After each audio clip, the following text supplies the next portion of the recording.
Thank you so much for joining us today. My name is Emily He, and I'm the head of Global HCM Marketing at Oracle.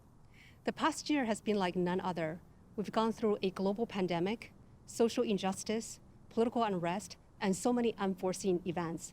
The workplace has gone through dramatic changes as well, with companies shifting to remote work almost overnight, supporting frontline essential workers, and also supporting their employees' physical and mental health and well-being. One of the lasting impact from the last year is the convergence between work and life and the need for bringing humanity to the workplace through the right collaboration between technology and humans.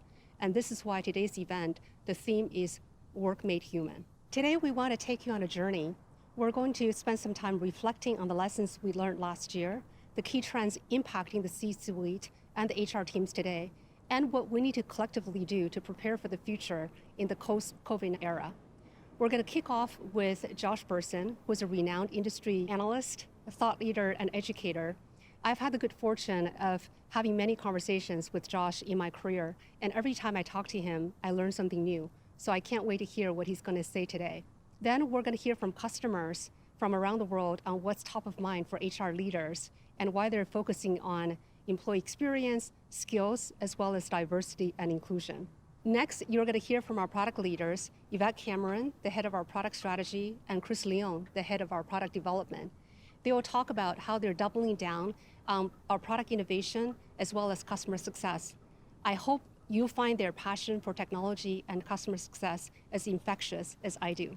In closing the event, you'll hear from Jenny Lam and Halal Kupperman, who lead our UX design team. They will explain their bold vision for enterprise software user experience and how they're using their design philosophy to humanize the experience and make customers fall in love with Oracle one interaction at a time. Before we start the event, I want to take a moment to celebrate our customers. In the past year, HR leaders from around the world have been leading the change from the forefront while supporting their employees. I would like to express my deeply felt gratitude to all our customers and our HR teams for their resilience, their resolve, but most importantly, the compassion and humanity they've shown to their employees.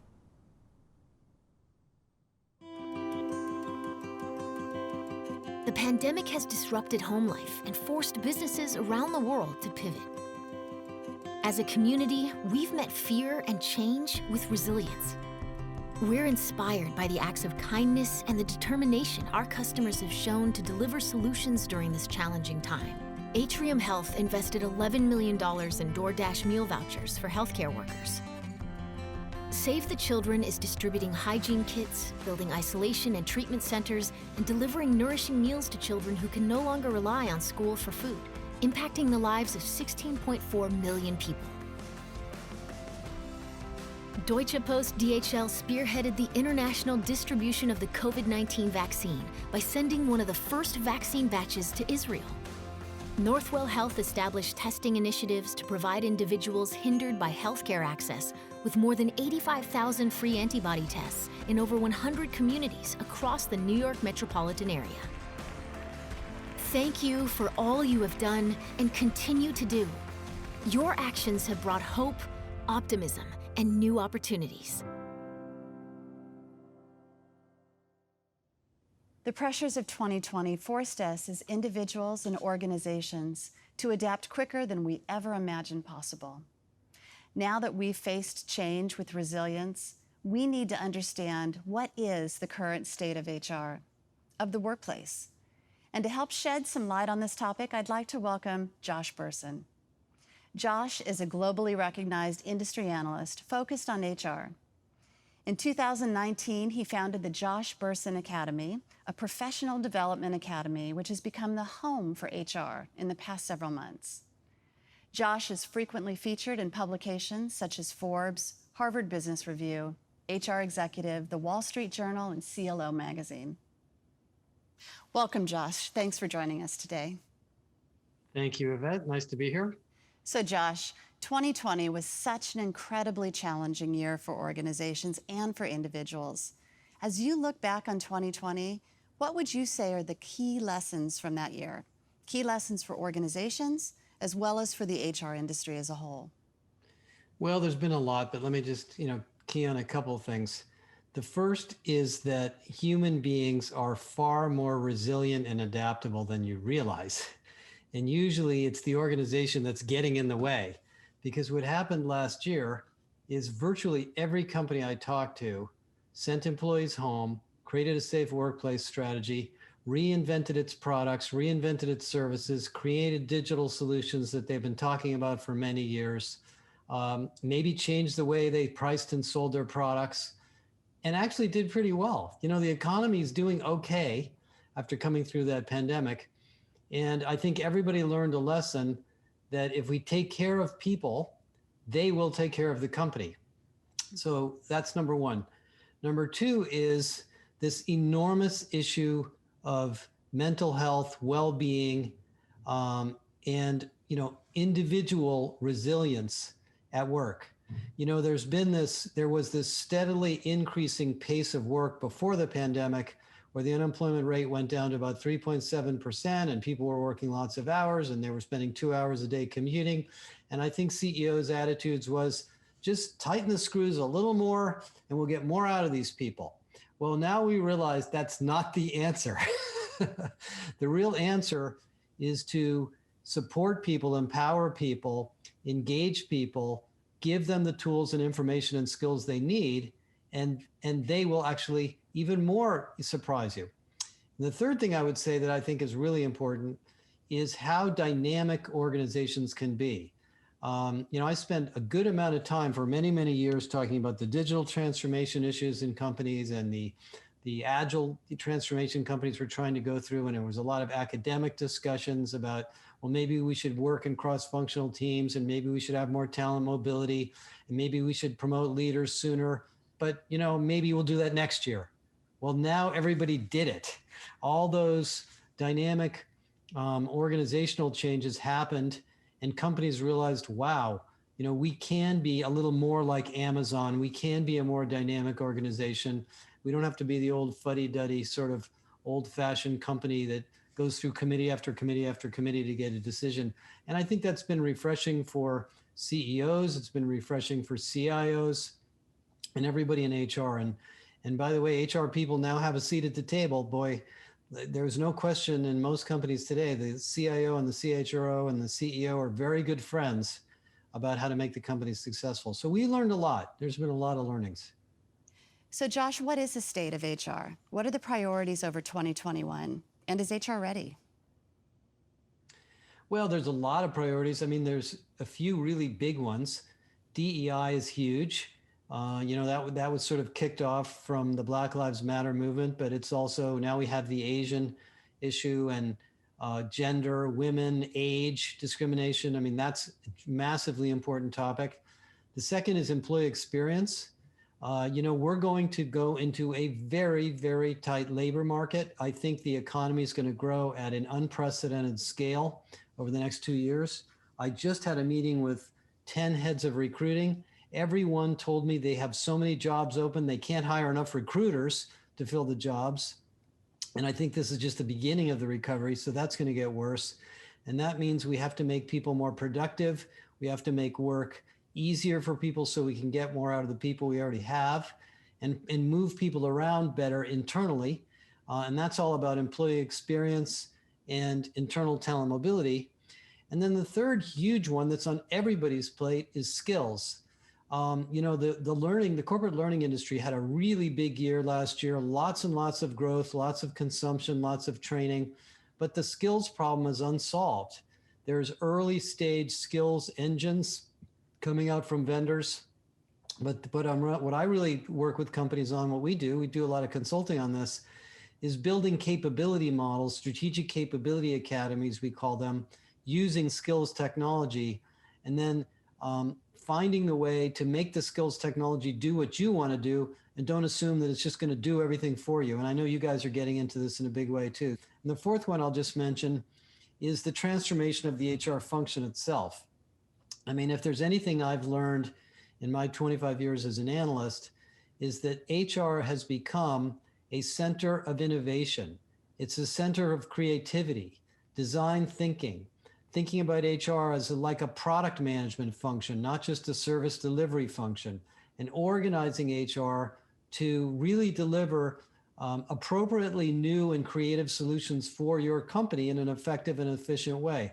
And so just about every company is going through an HR transformation, upskilling their HR people, creating more cross-functional teams. And it's gone very, very well. I mean, I know every company is struggling with it, but there's been just tremendous success and progress made in all of those areas. The biggest problem I think companies tend to have with HR is not a lack of good intentions, is that the function itself is oftentimes fragmented. We've got an HR team in Europe that's different from the HR team in South America. And then there's a VP of HR in Europe who's different from the VP of HR in Canada. And we've got different organization structures. I mean, we got a lot of coordination to do. And one thing that came out of the pandemic was the pandemic proved that centralization is not the answer, but coordination is the answer. You can't centralize all of HR because it's not responsive enough. But you also have to coordinate it. You can't have everybody in every geography doing whatever they want, and then you end up with a very inefficient HR department and things just don't get done very well. So that business of governance and operations and operating model of HR is a really big topic. And I think virtually every big company is scratching their heads and working on that. Well, Josh, you and I have been talking over recent months, and I've been sharing with you some of our product vision and strategy, especially in the area of the employee experience. And in fact, you wrote an article about our employee experience platform, Oracle Journeys. Thank you very much for that, by the way. But let me ask you, how do you think that employee experience overall has been reshaped as a result of the impacts of the pandemic? Well, you know, it has become the most important topic in HR because people are going home and coming back to work and working on hybrid work models and everything else and contingent work. So it's a crusade. I like to call it a crusade, and it's a multifunctional crusade. It's HR, IT, facilities, finance, legal, all of the service teams coming together and making employees more productive and more engaged. But the other thing that's really different, and this is where you guys are going to play a big role, is that it's not a problem of listening and doing surveys. It's a design problem. We have to design the employee experience so that it's great. Just like we design the customer experience, which companies have worked on for 2 decades, we haven't done that for employees. We haven't segmented them well. We haven't looked at journeys. I mean, it's really a relatively new domain for HR. So I think what you guys are doing with the journeys is going to be, massively exciting for Oracle customers because they can really roll up their sleeves and they can design great experiences for people using data, using the process management tools you have, without having to lash together 15 different products and try to get all of them to stitch together and work together well. So it's a really, really important new area. That makes sense. I'm curious, Josh, what your thoughts are on this new hybrid workforce. The fact that many people won't be returning to the workplace, but will permanently be working from home, while others are certainly going to be required to be on site, and yet others still may feel compelled to be at the work site for any number of reasons. So how do you see this new hybrid workforce affecting employee experiences?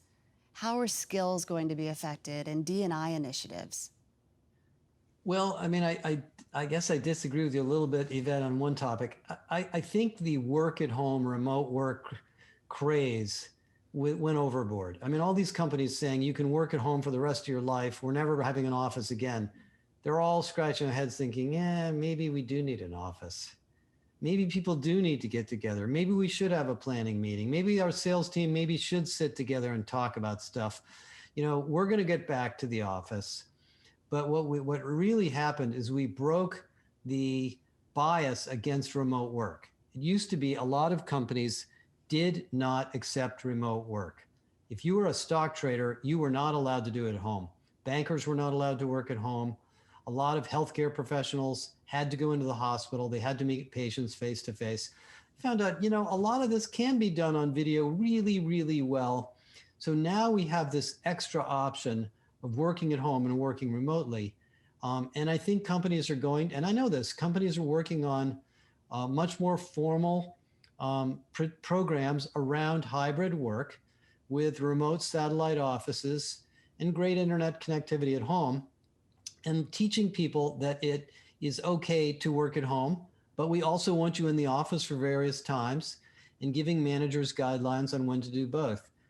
So I think this is a step forward in having a much more flexible, functional work experience, or multi-domain work experience is maybe the right word, and not being biased towards cramming everybody into the office. I mean, I remember right before the pandemic, if you ever came to San Francisco, every company had people sitting 1 inch apart from each other with headphones on because it was so noisy you couldn't even hear yourself think. We're not going to do that again. But I don't think everybody's going to work from home either. I think it's going to be both. I'm curious about the impact that the pandemic has had on the concept of skills and skills management, both for ourselves and for our own futures, as well as for the HR perspective on the organization. How do companies think about skills now differently because of the pandemic? Well, let me take a minute on that because this is a big one for me. The word skills has been a little bit overused. And we've been talking about the war for skills, new skills, reskilling, upskilling, continuous skilling. You know, what is a skill? Is knowing how to use a pivot table a skill, or is doing a financial analysis a skill, or is being a CFO a skill? There's no clear definition of what the word means. And so the skills taxonomy engines like the one you guys have are, sort of guessing as to what this person knows and what this person needs to know based on other people in this job or other information it has in the company. So on the one hand, we have this incredibly powerful technology indexing and searching for words. Basically, skills engines are basically word searching taxonomy systems. And they're saying, oh, here's a whole bunch of courses that seem to use the word communications. So there must be a skill called communications that these courses teach. That's good. The problem with that is that doesn't make the business better. The business becomes better when you, as a strategic HR person or a business person, figure out what the capabilities are that make your company successful. And I use the word capabilities to differentiate from skills. So in sales, handling customer objections is a strategic capability. It's not a skill. You're not going to learn that in one course. You're going to learn that through a whole bunch of things and experience and coaching and mentoring and so forth. And so what I would challenge companies to do is use the technology like what you guys have, and then sit down and decide what are the strategic capabilities that make us who we are, that make us competitive, that make us the best. And let's decide what skills are affiliated with those capabilities and what experiences are needed, what developmental assignments, what face-to-face meetings, what projects will help people develop those capabilities. And then you'll really move the needle forward. So that's the small dose of advice for me on how to think about that problem. Okay, well, as businesses look to return people to work, how can they ensure they're bringing in the skills that they're going to need for the future? And do they even know what those skills are? Every industry, every company is in a domain where things are changing all the time. So it doesn't matter if you're a software company, a retailer, healthcare, whatever. There's new technology, there's new ideas, there's new business models, and so forth. One of our clients I interviewed about this is a large defense contractor. They have been in business for 75 years. Every year they go through and they decide the 100 things that are the most important capabilities for them to succeed in their defense contracting business. The guy who runs this thing said, about 4 or 5 years ago, we realized we needed to know a lot about drones. We didn't even know what a drone was. And sure enough, a couple of $1 billion contracts come in from the feds on drones. He said, we decided we needed strategic capabilities on drones. So we built a whole capability framework of what we needed to know. It turned out a lot of the skills we had, but they weren't arranged in this way. This is what's happening in electric vehicles in the car industry. This is a very, very, very important strategic tool that you can sit down and do once or twice every year or two and really help your company stay current and relevant in whatever industry you're in. So Josh, I've been reading your 2021 HR predictions report, And in it, you discuss technology and its role in supporting HR's goals. So I have to ask you, what technology are you most excited about? And what's the impact of that technology on HR? I think there's two things that are fascinating to me. One is the amazing success that AI is having in language, conversational interfaces, chatbots, and just ease of use of technology. So things really have gotten smarter and easier to interact with in a very human level. The second is something that I wrote about in the article about you guys, is this emergence of the creator market in HR. You know, in the internet world of all the big tech companies, there's this talk about the creator market. You know, the people that write music, the people that create TikToks, the people that people like me that write courses, whatever. Everybody in the planet is a creator. We all like to build things. That's kind of what, kind of humans do. Well, this is the new domain of HR, is not just buying something off the shelf and turning it on and saying, oh, great, okay, it's all set. Everybody else learn how to use it and it'll be great. Every company is a little bit different. So we need tools for HR so we can be creators too. We can create a great onboarding program. We can create a great leadership program, whatever it may be. And I think the HR tech market is going through a massive change in this direction. Not just making the systems easy to use, systems of engagement, we used to call them, but really systems of design, I call them. And I think that's going to unleash a lot of creativity in HR, and it's going to help organizations create more customized and configured experiences. It'll make recruiting better. It'll make all the other things we do in HR better. So those are the two things that I think are really, really cool about what's going on. Well, you've given us a lot to think about today, Josh. Thank you so much for being with us. To close, I'm wondering if you would share one piece of advice for our audience as they work on prioritizing their own HR initiatives. I think the most valuable thing that most HR people and companies could do is pick your head up from your day-to-day activity. And I know everybody's busy and you've got projects and lots of meetings to go to.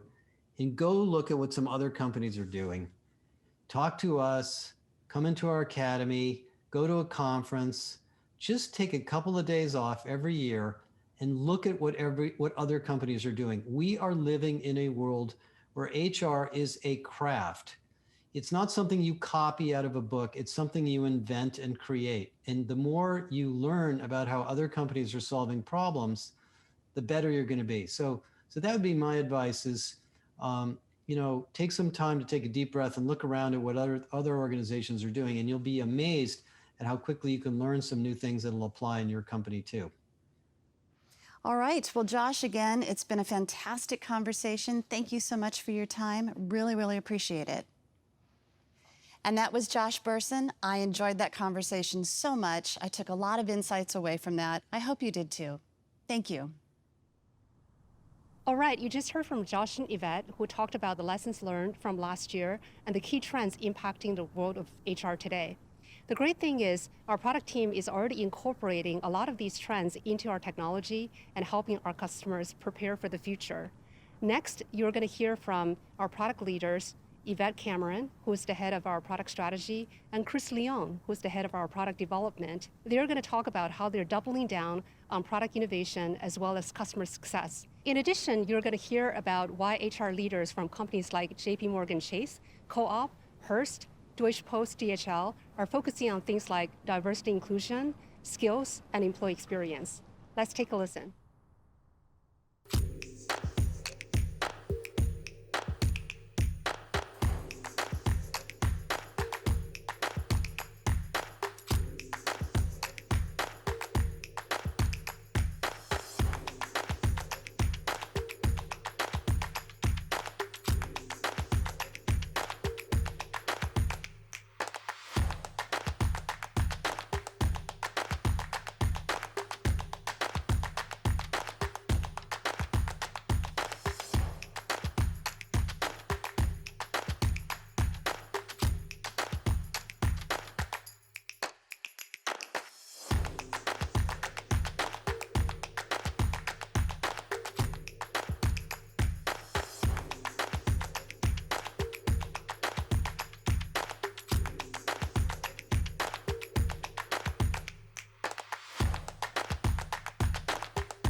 Hey, Chris, so good to be here with you, outside and socially distanced, of course, and looking forward to talking to you about technology and the future of work. Great to finally be back in person with you. I know, I think the last time we got together was in November when you first started, so it's feels good to be back and seeing you live and in person. The last 12 months have been so incredible, so incredibly difficult for organizations, for individuals. The pandemic has forced organizations to entirely reimagine how they communicate with their workforce, how they support them, how they connect.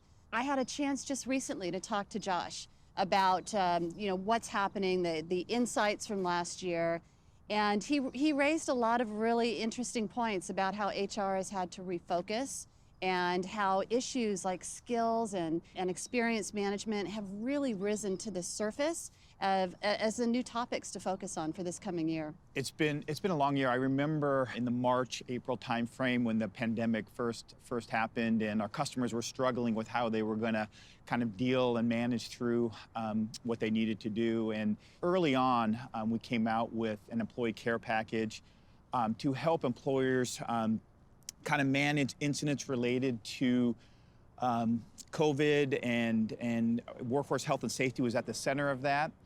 And so, we've come a long way, and now, kind of at a point where customers are really pivoting forward and looking how they can kind of grow out of the pandemic as we see the light at the end of the tunnel.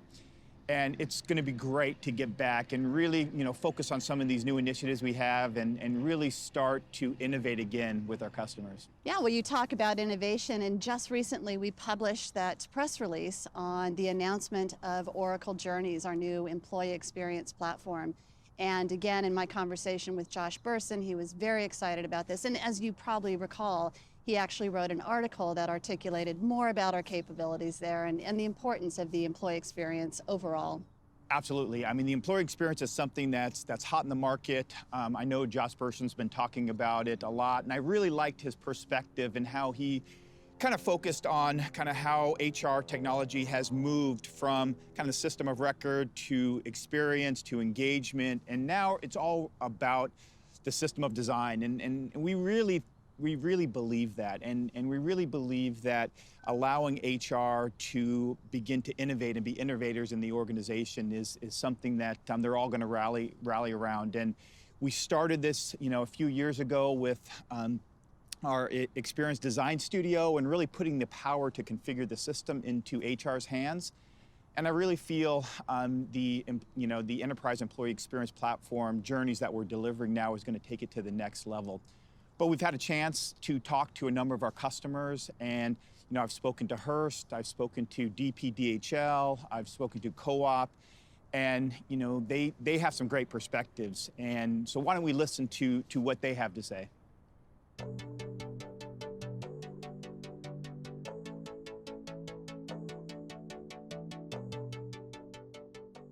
Employee experience has been a topic on our agenda for quite some time, and the pandemic massively accelerated this. And we have established it by connecting them digitally to our company, providing them with an opportunity to connect via an DPDHL employee app, which is the platform or the touch point to embed digital HR services or non-HR services for the first time. I think that there is an incredible increase in the feeling of loyalty and allegiance to the company by trying to personalize the employee experience, letting people know that you really care. We've developed a lot of goodwill from all of our efforts to make sure our employees are well taken care of, with the focus on making sure that people continue to feel connected even though they're working remotely. We focus on metrics like turnover, engagement, even like workplace incidents and unscheduled time off.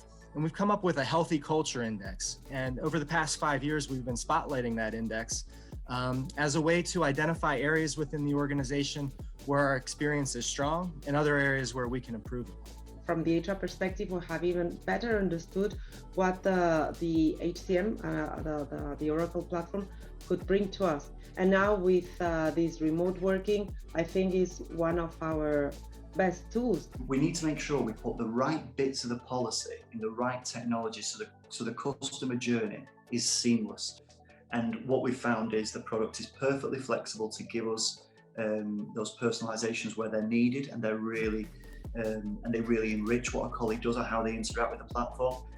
But at essence, we want to have that standard way of doing things.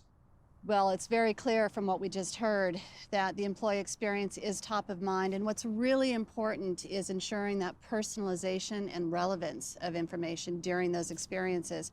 I know Chris at the press release gave us some of the details, but take us through a little bit in more detail. Why did we build journeys the way we did? What's the benefit and the opportunity for customers? When we think about, an enterprise employee experience platform, it really is about helping employees, managers, associates really be guided through a set of processes and orchestrated through a number of steps to simplify and make them more productive as they're kind of working through their day-to-day work activities. And the employee experience platform really allows us to bring together and simplify common tasks that are done within the enterprise. And these tasks cover all different areas. They can be personal tasks like career development.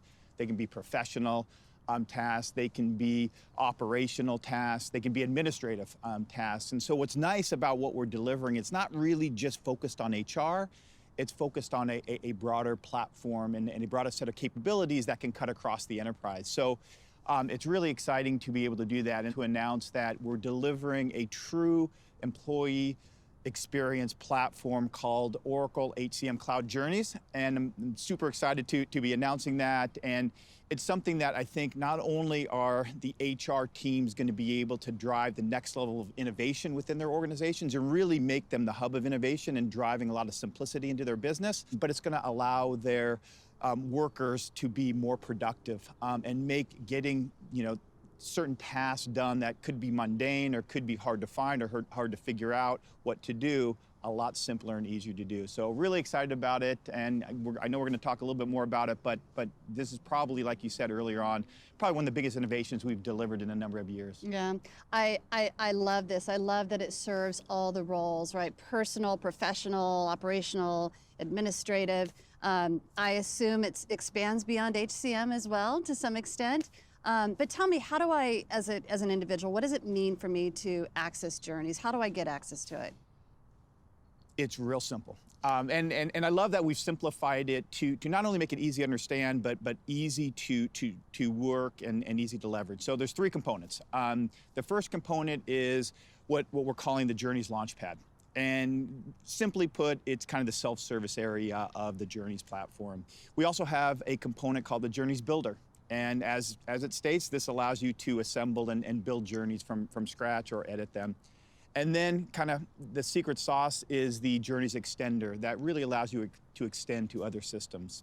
So let me just start by kind of outlining what the Journeys Launchpad is all about and how people get access. So the Journeys Launchpad is really that centerpiece where employees, associates, managers can come and get access to a range of journeys that they can go on and experiences that they can have. And let me walk you through a few simple ones. So they could be as simple as someone needs to take a leave of absence and they need to be orchestrated through a set of steps that walk them through how they go about doing that.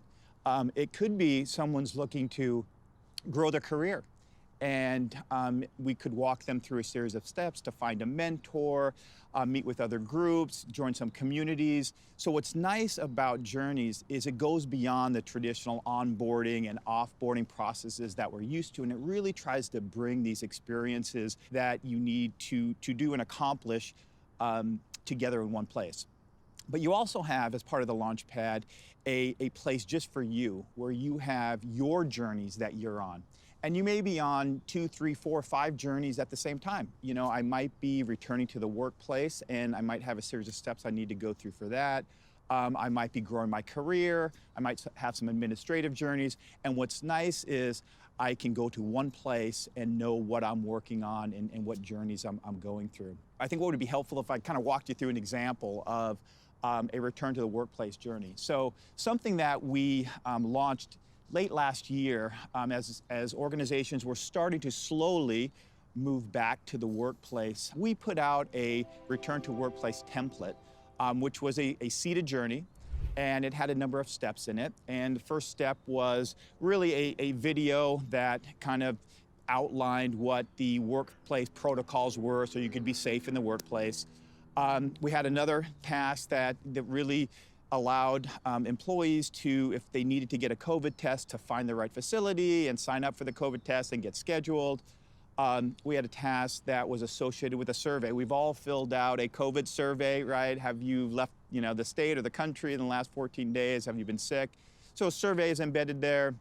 And some organizations have consolidated offices like we have, and we inserted a task to select an office space and have some integrations to a facilities management system if you have that in your organization.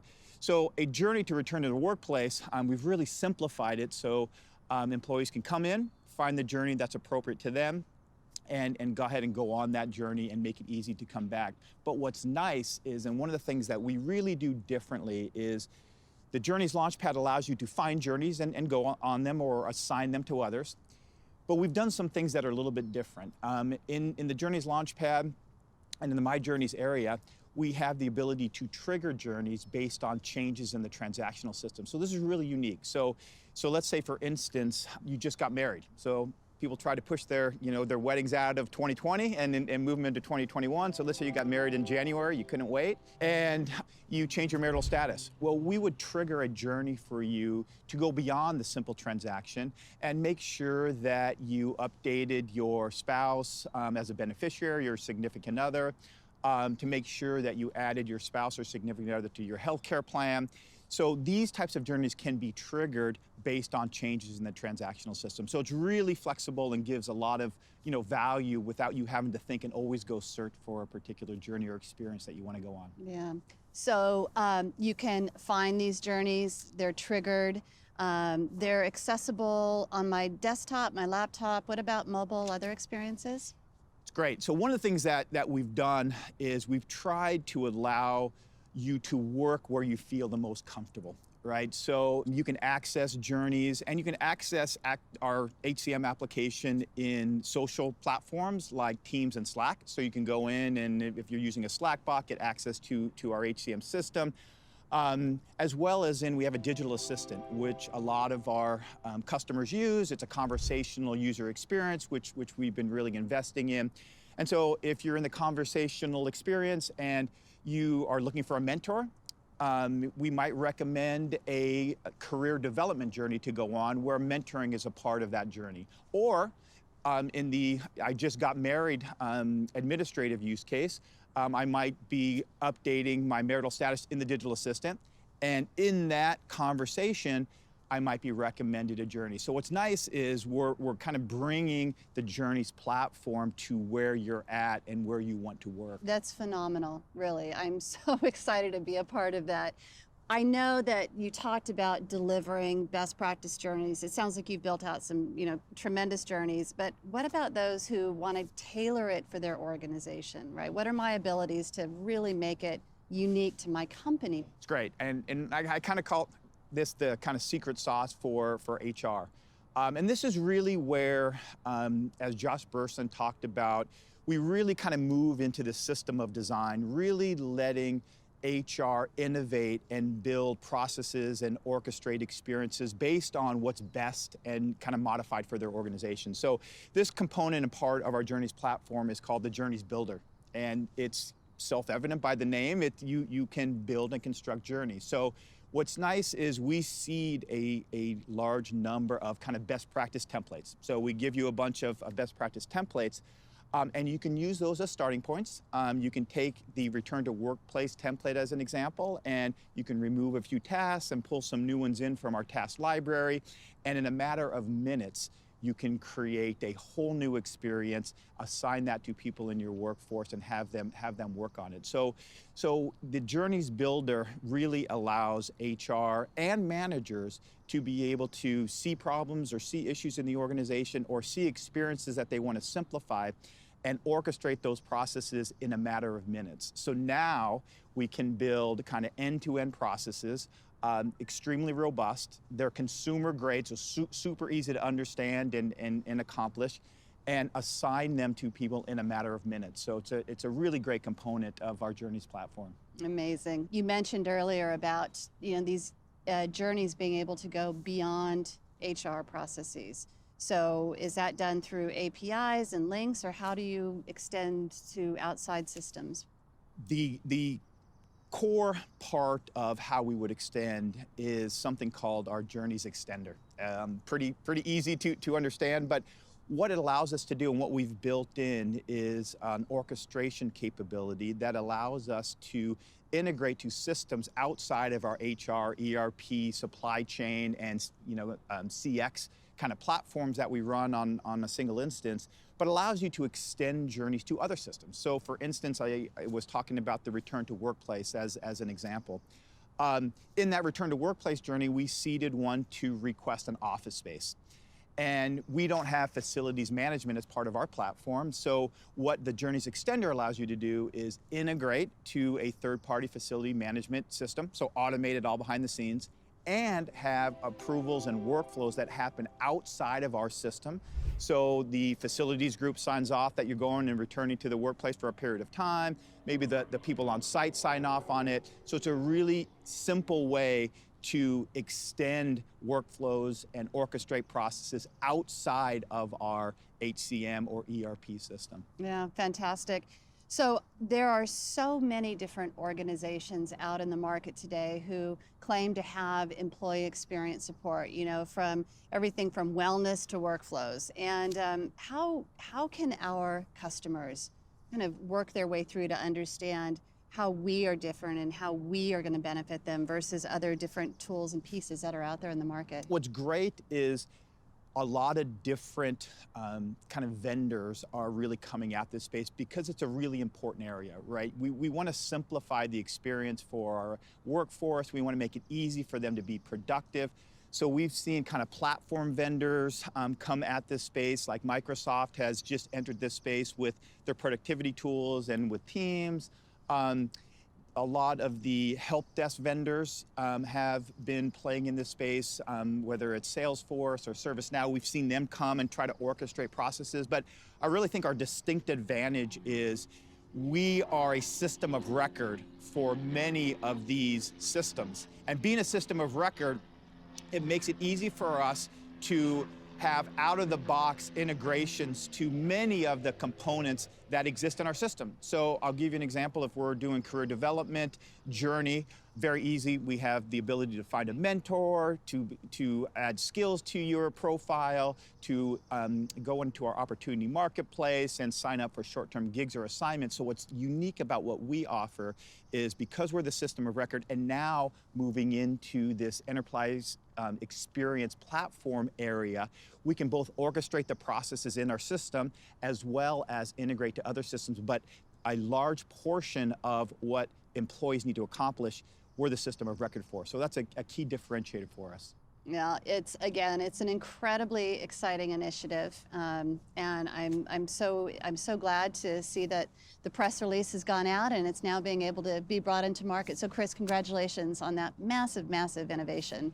It's great. I'm excited. I couldn't be more excited about this. And like we said earlier, like you started this, this update that we're coming out with and talking about is probably one of our biggest we've had in a number of years. Just so much innovation going in. So while I'm extremely excited about Journeys as an experience platform, that's not the only thing that we're delivering. The next kind of major innovation that we're delivering to the market is all around skills management. And we're certainly investing here. And Yvette, you have a tremendous background in this area, not only in the kind of skills management area, but in the portability of digital credentials. And I know you've done a lot of work in that space, and you are an expert. So I'd love to hear your perspective on where this is going. I have spent the last probably 3 years focused on trying to answer that fundamental question of how do we as individuals better present ourselves for opportunities in the marketplace. And so technologies like blockchain and self-sovereign digital credentials provide a lot of promise for the future on how we can articulate our skills and our capabilities and take them with us as we move from company to company.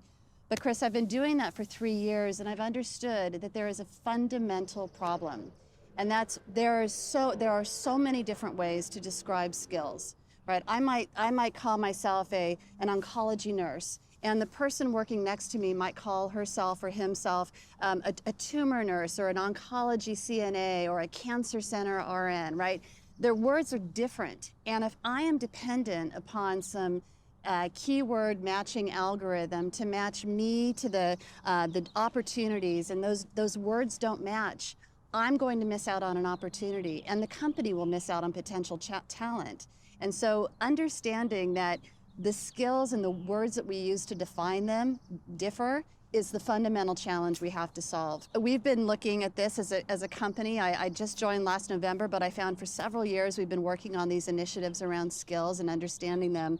And we've been working really closely with customers to get their perspective on what are their challenges with skills, how do they understand fundamentally what are the capabilities of the organization, how do we understand who has those skills, and so forth. In fact, what I'd like to do is listen to what a few of our customers have to say on this topic of skills.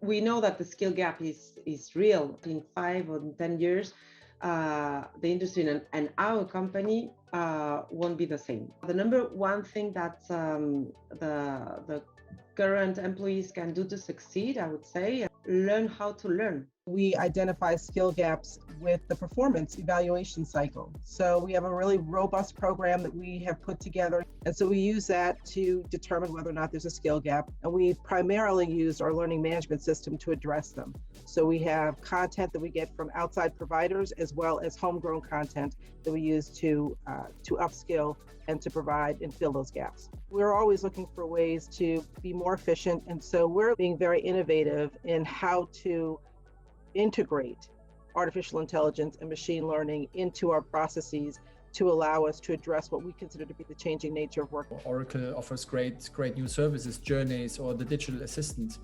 And this would address skills we maybe don't have today at a large scale. This is what is driving us at the moment, getting the basics right, and at the same time try to identify the areas where we need to invest in our skills and invest in our approaches to be better. First, it's great to have an expert on board and really driving this initiative. I couldn't be happier. Effective skills management is an issue that our customers are dealing with clearly from what they just said. What does that investment look like? Yeah. So at the core of our investment is a new technology called the Skills Assistant.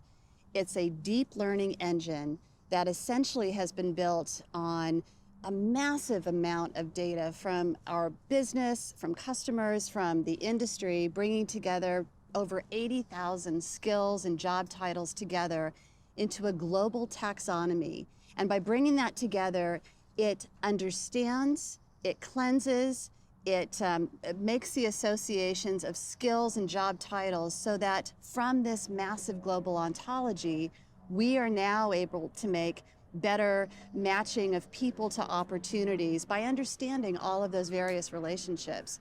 So this Skills Assistant, again, super intelligent engine. It is fed by all the information of organizations, jobs and resume data and documents, job requisitions, etc. And because it is now able to use this neural net technology that is able to map and understand all the various associations, we now are developing essentially that common language, that understanding of the skills that I was mentioning is a big challenge. We no longer have to worry if a skill is misspelled, if you're using cancer or tumor in your job title. We understand the relationships and now can help organizations faster, better, connect people to work and learning opportunities.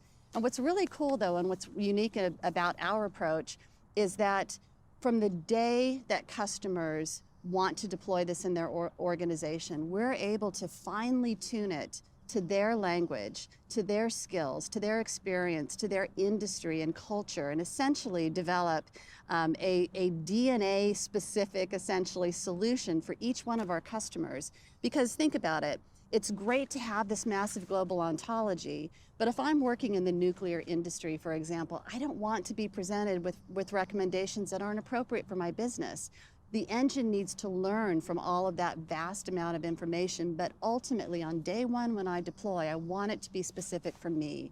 And the recommendations that the engine should make for a company in nuclear engineering is very different from the recommendations it'll make for a healthcare or a manufacturing organization. So I'm super excited that we have this intelligent, deep learning engine, our skills assistant at the heart, but we're also able to present a very tailored, specific, custom-tailored solution for each customer who deploys this. And the engine is constantly growing and learning and keeping this ontology up to date and keeping our customers up to date. It's a super exciting approach. It's great. Sounds incredible. And you know how we try to do everything in HCM. We try to make everything part of the suite and everything work together. So how is this going to work across our HCM suite? Yeah. So good question. And the first point I'm going to make is that indeed this is embedded across our suite. This isn't something that's just applied to learning or to recruiting. This skills assistant is available pervasively across the entire HCM suite. And the way it manifests is this is a constantly running engine in the background. And we are applying it first and foremost to the concept of how do we enrich individuals' profiles. Remember the first use case I said I wanted to solve, how do I present myself? How do we present ourselves as individuals better for opportunities? So we're focusing first and foremost on the individual. So imagine the case of a candidate coming into your organization. Today they present their resume, the artificial intelligence on the recruiting system will match individuals up, but the challenge for the candidate is they don't necessarily know the skills language that's employed at the employer that they're using. So with the skills assistant, when the candidate is entering their information or uploading their resume, we dynamically take a look at their information and we start making recommendations. We say to that candidate, we see that you've got these skills. We think you probably have these other skills. And we know those recommendations because of others in a similar position, other candidates that we've seen in, and this vast knowledge coming from the skills assistant that brings these the intelligent recommendations forward. So now as a candidate, when I hit submit on that job opportunity, my profile I've been suggested new skills to add. I've accepted some of those skills that yes, indeed were appropriate. I just didn't know the language to use. And now I'm presenting a much enriched profile when I go to apply for jobs. And that's, the goal is to present better opportunities to me. And we do this for employees too, not just, for individuals who are applying for jobs, but as an employee in the organization. We make sure that at the appropriate times, whether you're looking for a new career interest, you are setting up your goals or performance or taking new learning, we very naturally present you with the opportunity to improve your talent profile. We have a unique integration, Chris, with LinkedIn, where we're able to really at any time bring our profile and our skills information from LinkedIn, which we know is usually very robust. But now, in addition to bringing that in, our skills assistant is able to look at it and further enrich that profile for me as an individual. So that was our first focus, was ensuring that profiles were updated. But we also look at the intersection of people and profiles. So as a recruiter, when I'm creating a job requisition, or as a manager, if I'm creating a job description, I'm writing a new job, I'm going to use the language that's natural for me. A recruiter will use it. And most likely, we're going to use the skills libraries that we have already in our organization. But again, just like on the profile side, as I'm writing that information, that requisition, the skills assistant comes into play and it says, hey, I see you're writing this description, you've used these skills. We believe that these would be additional words and skills to use to make this more robust and help you better seek out the talent that's out there to make better connections. So we have used this skills assistant to really augment information across the organization. The goal here is to really address the messiness of the different types of skills languages and usages that are out there, and help organizations detect and uncover talent and skills in a very natural, automated way. Sounds amazing. And you're doing this and you have the opportunity as we're building this to deliver this for our 3,000 plus customers. So what does that mean to you? Yeah, it's super exciting, obviously, to be focused on delivering this capability and to be using this technology to truly transform our HCM processes just across the board, right? And we are transforming, right?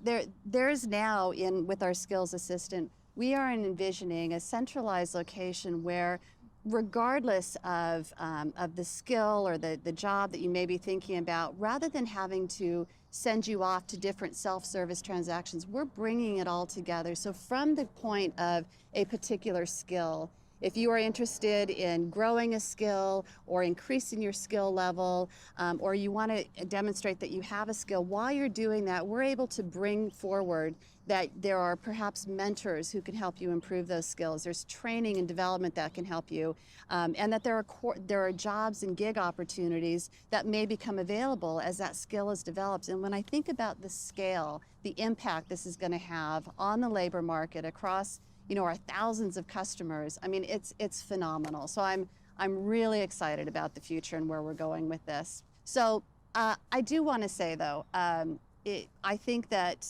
the investment in skills and the investment in journeys is super important.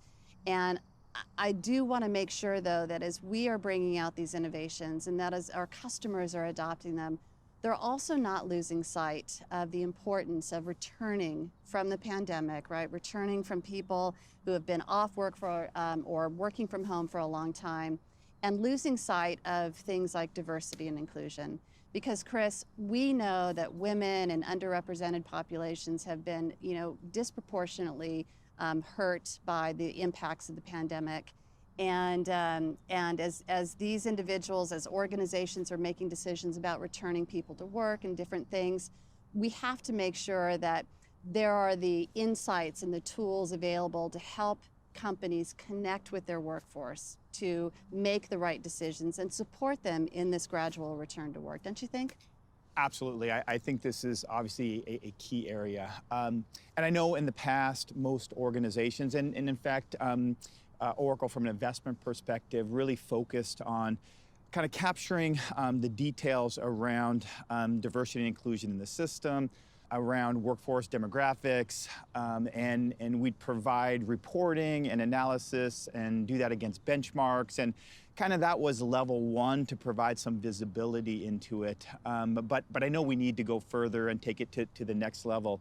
I've been really inspired by hearing what our customers have talked about and how they're tackling diversity, equity, and inclusion in their organizations. And it's been great to hear kind of the different approaches, all trying to accomplish the same thing. So why don't we take a minute and listen to a few of those customers and how they're tackling this problem.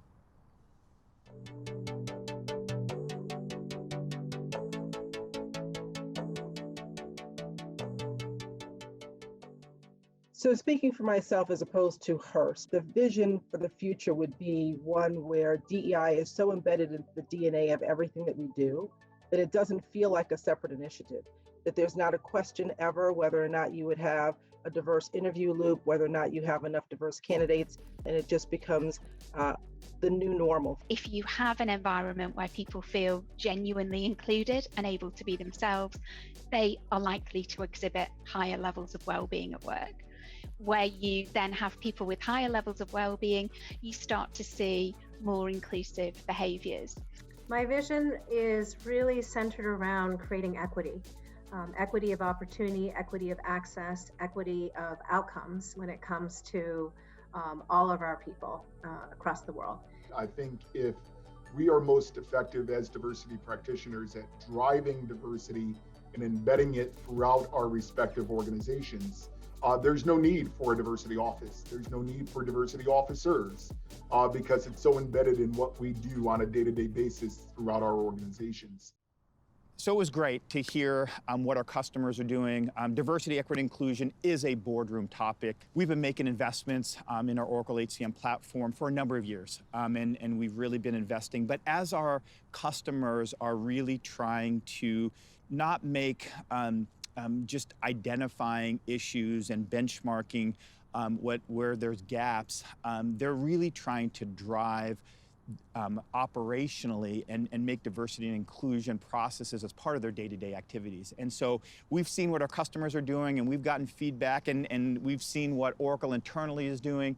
And we've tried to adopt our systems and build technology to really support how we can take what we've learned and build it into the operational processes. So one of the areas that we've been investing is all around the recruiting process and really trying to anonymize the candidate and make the candidate just be based on their skills and their competencies, and being able to remove as much bias from the hiring process as possible. So our investments, our Oracle, are really trying to mirror what our customers are doing and trying to embed change and embed what we're doing into the processes or fabric of our solution so our customers can adopt that. Yeah, so many organizations focus on the insights and, measuring against, diversity and equity KPIs, but that's not enough. And so your comment about recruiting is super important.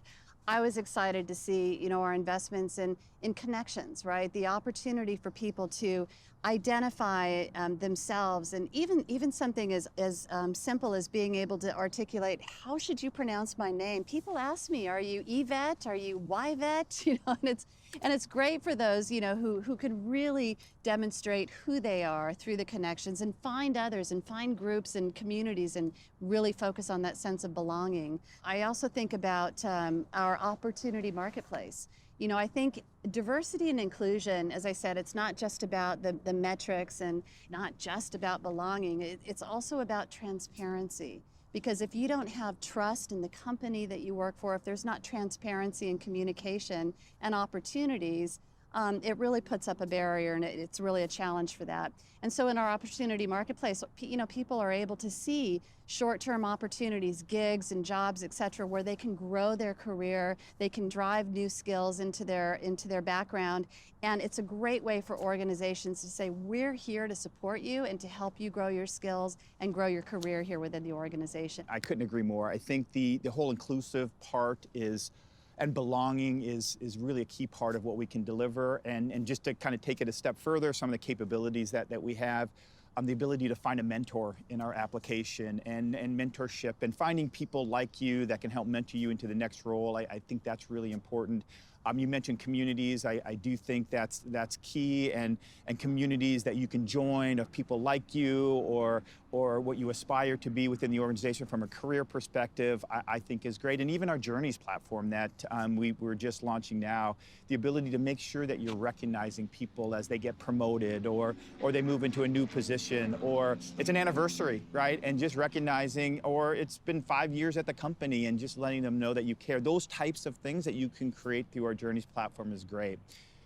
But from a kind of product development perspective, we know that customers will approach their diversity and inclusion programs a little bit differently. And so we want to make sure that we're listening to our customers, and that's always a big thing, and hearing, what capabilities they want us to build to be able to support their programs, because everybody's going to do things a little bit differently. So our investments will continue, and we'll look to continually extend what we've done, but we want to make sure we provide the right capabilities for customers to drive these programs throughout their organizations. Fantastic. I am just super excited about these initiatives we've talked about today. Chris, as the head of the entire HR line of business, and as its senior thought leader who's been incubating a lot of this, let me just ask you one final question, if you don't mind.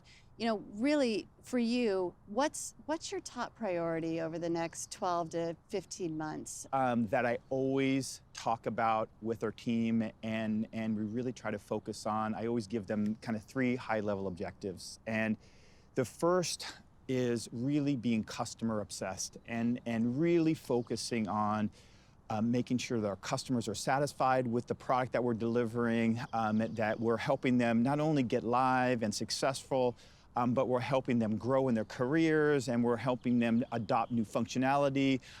We're helping them if they ever have an issue or a problem. We're there to make sure that they're successful. So what I really focus my team on is, first and foremost, being customer obsessed and being passionate about success with our customers. The second is all around innovation, right? We've talked about 3 great innovations here today.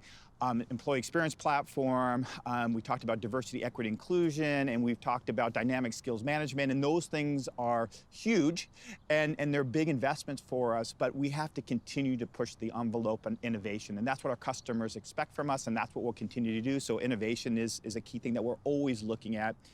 And then finally, customer partnership. I'm a big believer in it's a two-way street. And so everything we do revolves around listening to our customers, whether it's through customer advisory boards or our Customer Cloud Connect, where they can give us feedback, either through discussion threads or ideas of enhancements that we can put into the product. And one of the statistics that I'm most proud about is approximately 80% of the features that we put into every single update is sourced from our customers. And that shows that we're listening and that partnership is there. So when I talk to my team, it's all about customer obsession, it's all about innovation, and it's all about customer partnership. So at the high level, those are the things that we think about and focus on every single day. Fantastic. Chris, it was great to see you today. Thanks for taking time. It's great. Thank you, Yvette.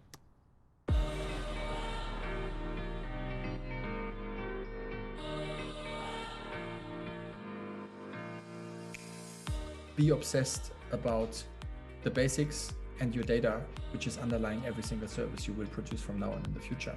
Part of the job that I think I have in working with my HCM teams is to remind people that we've invested in an incredibly robust system that will allow them to do more than they think they can if they just take the time to reach out and learn. So what does your data tell you? What does your people data tell you?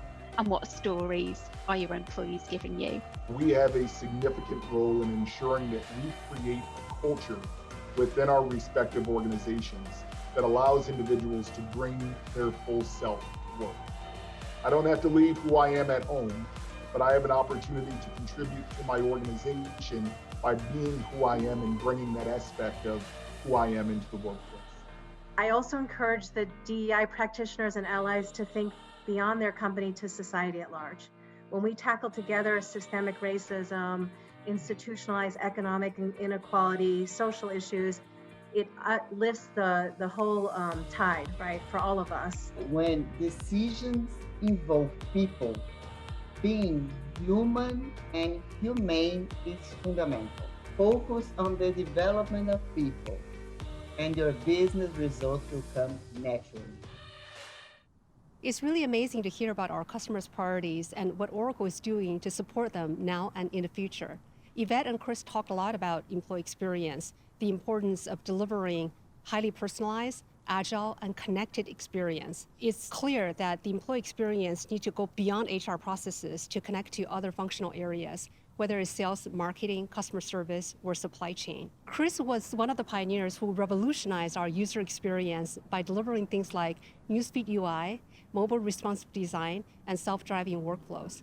But now we're taking that to a whole new level. Now I really want you to listen in on a conversation between Jenny Lam and Halal Cooperman, who are the leaders for UX design. Jenny and Halal are two of my favorite people at Oracle. In my view, they personify our mantra, work made human, through their humility and humanity they show in day-to-day interactions. But more importantly, they have a bold vision for taking our enterprise software experience to the next level by humanizing the experience. And they're working very hard to make Oracle customers fall in love with Oracle one interaction at a time. Let's listen in. Hi, my name is Hillel, hanging out here with my pal Jenny Lam in our pandemic pods in the library in the Oracle Design Studios. We do a lot of that. I feel very lucky to have found this opportunity because around 3.5 years ago, Oracle came and said, hey, we really want to double down on the user experience. It's always been a priority. We've always cared about it, but we think there's an opportunity to not just have the best enterprise user experience, but leapfrog every enterprise user experience provided by every competitor and really deliver the best user experience, period. Not just enterprise level, but for consumers too. And that was really compelling, and it was totally unexpected. I'd never expected Oracle to think that way, that they wanted to be as good or better than Apple, for example. Hillel and I have been working together for about 20 years now. And when he started at Oracle, I was, first of all, a little confused. And then second of all, he called me every single day. He called me every single day for about 4 months. But it wasn't to sell me on Oracle. It wasn't to tell me and pitch me a job. What he was really telling me was the amazing maturity, the level of people who really wanted this and had this huge appetite for change, to transform from a products company to service company, and they were looking to design to help them do that. Hillel and I like to be really specific when we talk about our customers and our users, and that enterprise users are really no different from any other like consumer user, right? That they're just human beings. They have aspirations, they have goals, they have things they need to get done, and they expect this level of polish and professionalism that they get from, you know, the $1,000 supercomputer in your pocket. Just to build on that, like, even before someone is trying to tell you that they have a solution to your problem, feeling like they understand that problem and understand your job and what you're trying to do, that's the first step, feeling heard and respected. So I love when you talk about that. And then I think once you've done that, once you've established that relationship and that commitment to listening and learning, I think then you can deliver a solution that meets their needs and hopefully helps them get the job done. And then finally, and I think this is also a little bit new, especially in the enterprise space, we care deeply not just about did they accomplish their task, but, and this may sound obvious, but it really isn't, how do they feel after they accomplish their task? Do they feel good?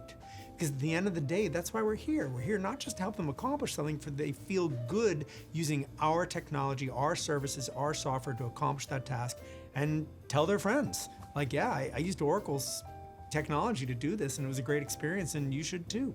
When I think about our discipline of user experience design, how it's evolved over the years, I mean, it was born out of, you know, classical design, which, you know, you design a pillow or a chair or a table and it's done and it's perfect and you ship it.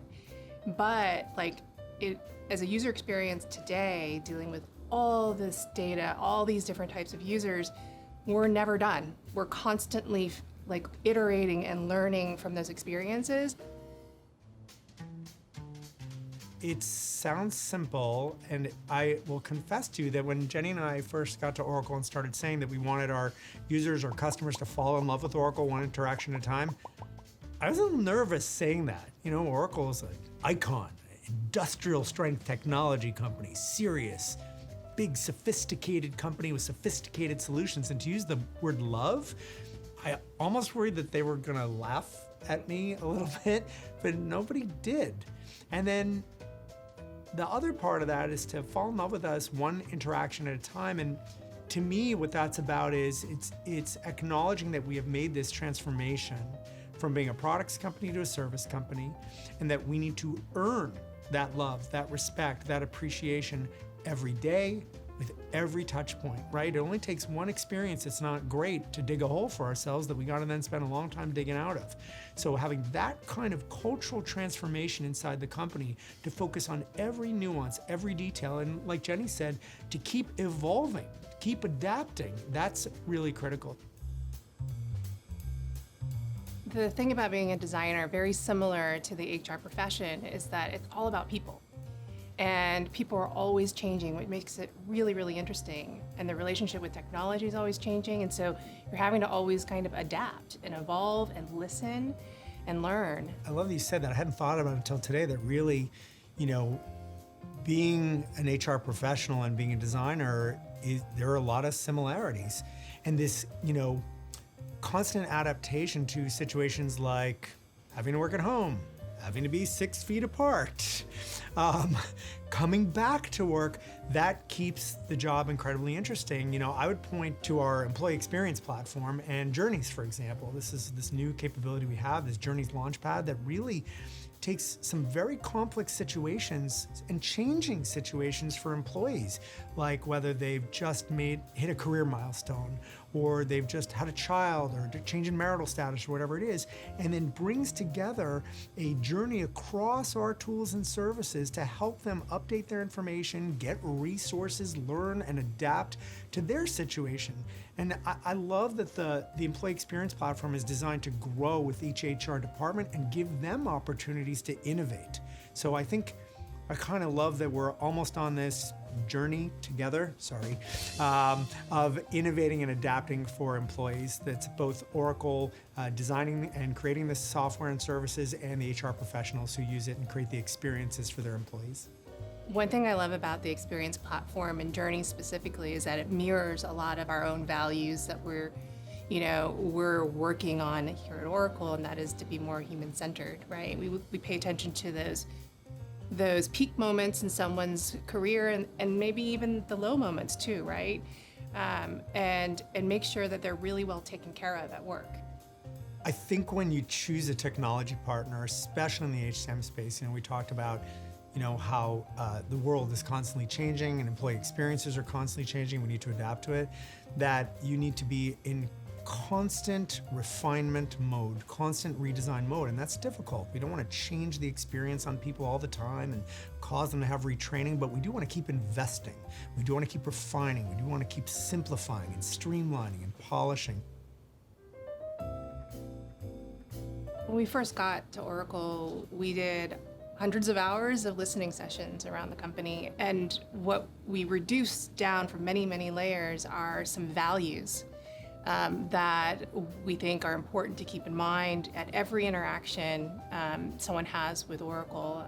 And those are around being human, and we're not just this faceless entity, that they're actually human beings here that care about what they do and passionate and care about the end user. And that should come across in every interaction.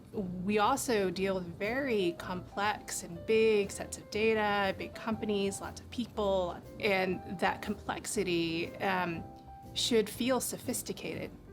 It shouldn't feel hard. It should adapt to the way the users are thinking about, their mental model, not the way the system thinks about it. So we think that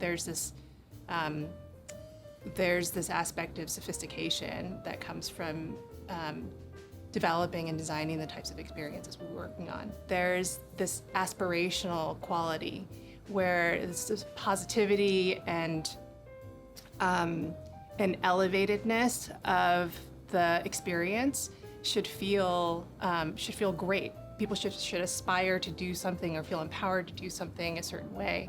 And then lastly, intelligence. And that's just being proactive and smart, anticipating needs of the users.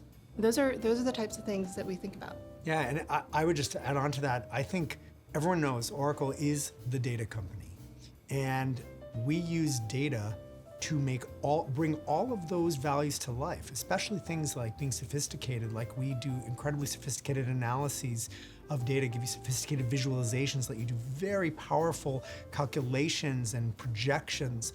And then also on intelligence, that's the more data we have, the more intelligent predictions, recommendations, and insights we can provide in the experience. So I really think like these 4 values, they're not just pulled off a shelf, they're really things that I think inherently we can own and be different, have a differentiated offering on, and be really compelling, especially versus the competition. Thank you so much for watching today. I really hope you enjoyed today's event. Before you go, just 3 quick things. The first one is we recently announced the employee experience platform through Oracle Journeys. This is something our customers are really excited about, and I hope you all take a look and let us know what you think. Second, I hope our passion for technology innovation and customer success really came through today. If you want to learn more about our technology innovation, I encourage all of you to watch the video series called Inside Innovation, where you can meet some of the humans behind our innovation.